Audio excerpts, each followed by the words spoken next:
ढुङ्गाकै छेउछाउबाट उब्जेको भाषा हो, यहाँकै तल डाँडा काँडाबाट उब्जेको भाषा हो, यहाँकै खोला नालाबाट उब्जेको भाषा हो र यो भाषाले पनि इज्जत पाउनुपर्छ। यो भाषाले इज्जत पाए यो पहाडको इज्जत भएर जानेछ। किनभने यो भाषाले यो पहाडको प्रत्येक पहाडवासीलाई परिचय दिन्छ। यसको लागि तपाईँ हामी सबैजना मिलेर गर्व गर्नु सक्नुपर्छ। किनभने यो भाषा कहीँबाट पनि ल्याएको होइन। यो भाषा यहाँकै तपाईँलाई इक्जाम्पल दिनु पर्दा हेर्नुहोस्, आज हेर्नुहोस् टुरिस्ट स्पोट माथि यहीँ कालिम्पोङको डेलो भन्छ। डेलो भन्दा डेलोको मिनिङ के हो? डेलोको मिनिङ भन्नुभन्दा लेप्चा भाषाले त्यो परिचय दिन्छ। डेलो भनेको दो भनेको पोखरी, लो भनेको डाँडामा भएको पोखरी, सानो पोखरी। त्यही पोखरीलाई यहाँ आज पानी जम्मा गरेर कालिम्पोङवासीलाई खुवाउँछ। यस्तो मिनिङ भएको भाषा। टिस्टा भनेको के हो भन्दा टिस्टा भनेको कसैले मिनिङ दिनु पाउँछ भने टिस्टा भनेको लेप्चा भाषा हो। मिनिङ दिनु सक्छौँ हामीले।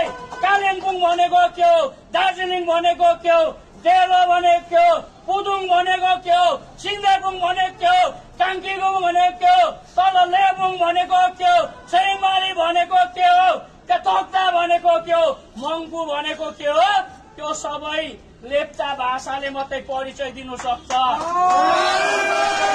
त्यसकारण यो डिमान्ड लेप्चा जातिको मात्रै नभएर सम्पूर्ण पहाडवासीको हुनुपर्छ र तपाईहरू हामी सबैजनालाई धन्यवाद पनि दिन्छौँ। हामीले जुन चाहिँ आह्वान गरेको थियो, धेरैजनाले त्यसरी आइदिने हामीलाई वचन दिनुभयो, धेरैजनाले सोधखोज गर्नुभयो। त्यसको लागि हामी सम्पूर्ण रङमिगित सबै सङ्घ संस्था पोलिटिकल पार्टीहरूलाई पनि हामी धन्यवाद दिन्छौँ र आउँदो दिनमा यो भाषाले पनि मान्यता पाएको हुनुपर्छ भन्ने हाम्रो माग। त्यस्तो ठुलो कुरो होइन। आज यहाँ हेर्नुहोस्, अरू भाषा पनि पढ्नुपर्छ, त्यो हामीलाई एकदम गर्व लाग्छ।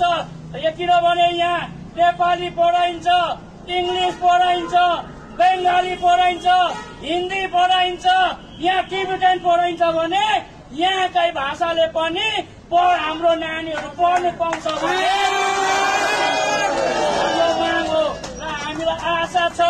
जुन चाहिँ अहिलेसम्म लेप्चा जातिलाई नहेरेको कुनै पनि आज 79 इयर्स इन्डिपेन्डेन्ट भएको समयमा पनि लेप्चा जातिलाई आज कसैले नहेर्दा पनि हाम्रो अहिलेको सरकारले लेप्चा जातिको सुनवाई गर्यो।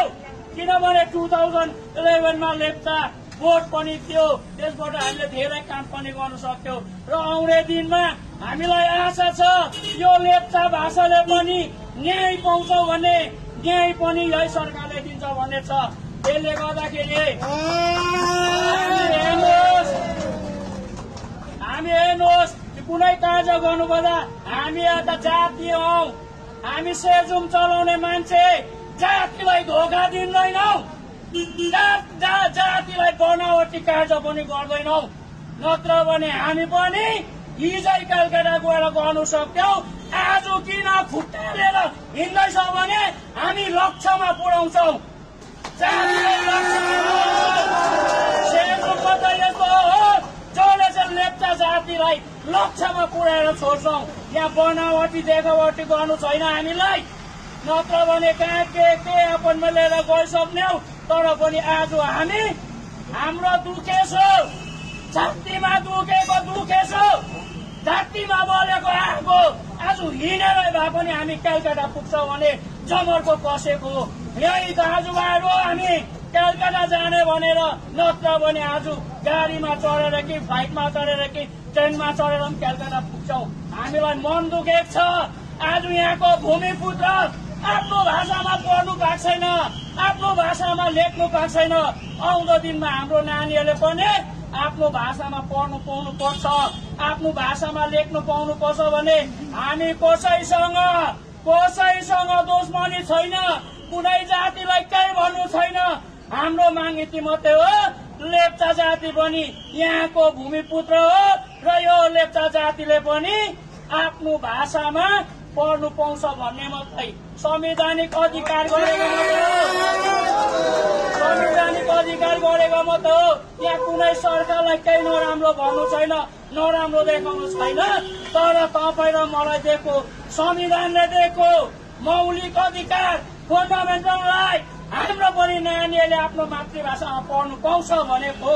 यसले गर्दाखेरि आज हेर्नुहोस्, आज हाम्रो सेजोङ 100 वर्ष पुगेको सेन्टिनेरी मनाएर खुसी मनाउनु पर्ने, नाचगान गर्नु पर्ने, मेला लाउनु पर्ने।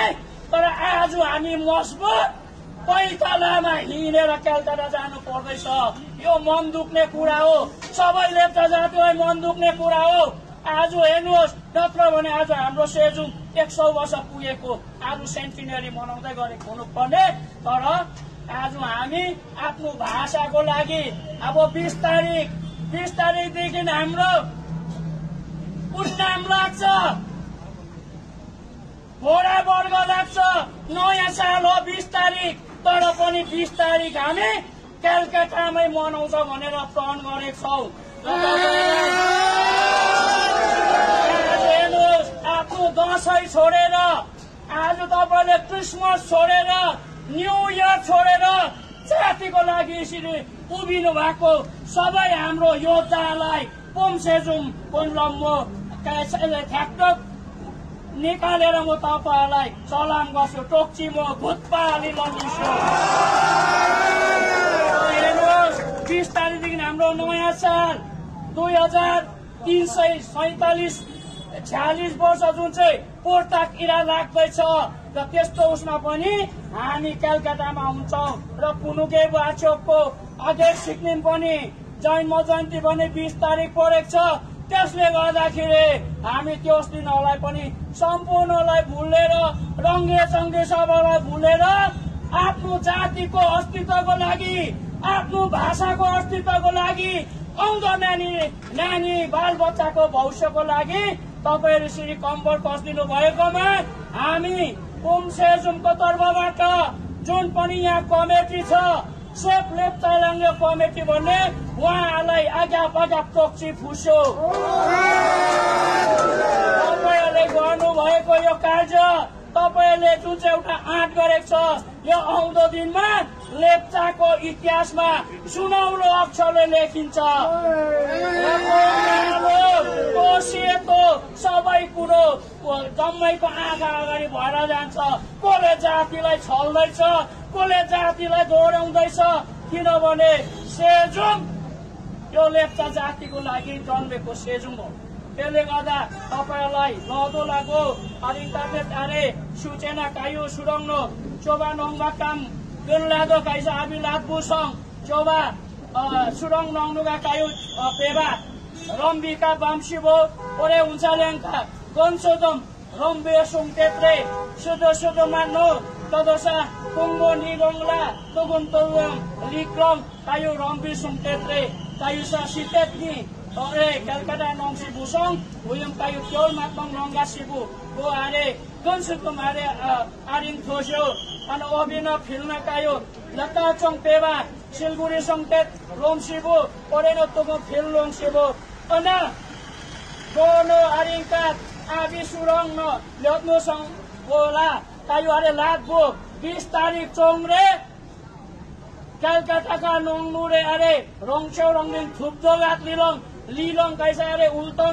थोलुङला कैसा नामबुन्सा छोका कायु अबि सुङसिबु ओरे हुन्छ ल्याङका गनसोदम चोबा कलकत्ता गला सोङगो यङगिन ओ लादुन सुसङ बेसालिनको आते ताका थोसो टोक्सिनो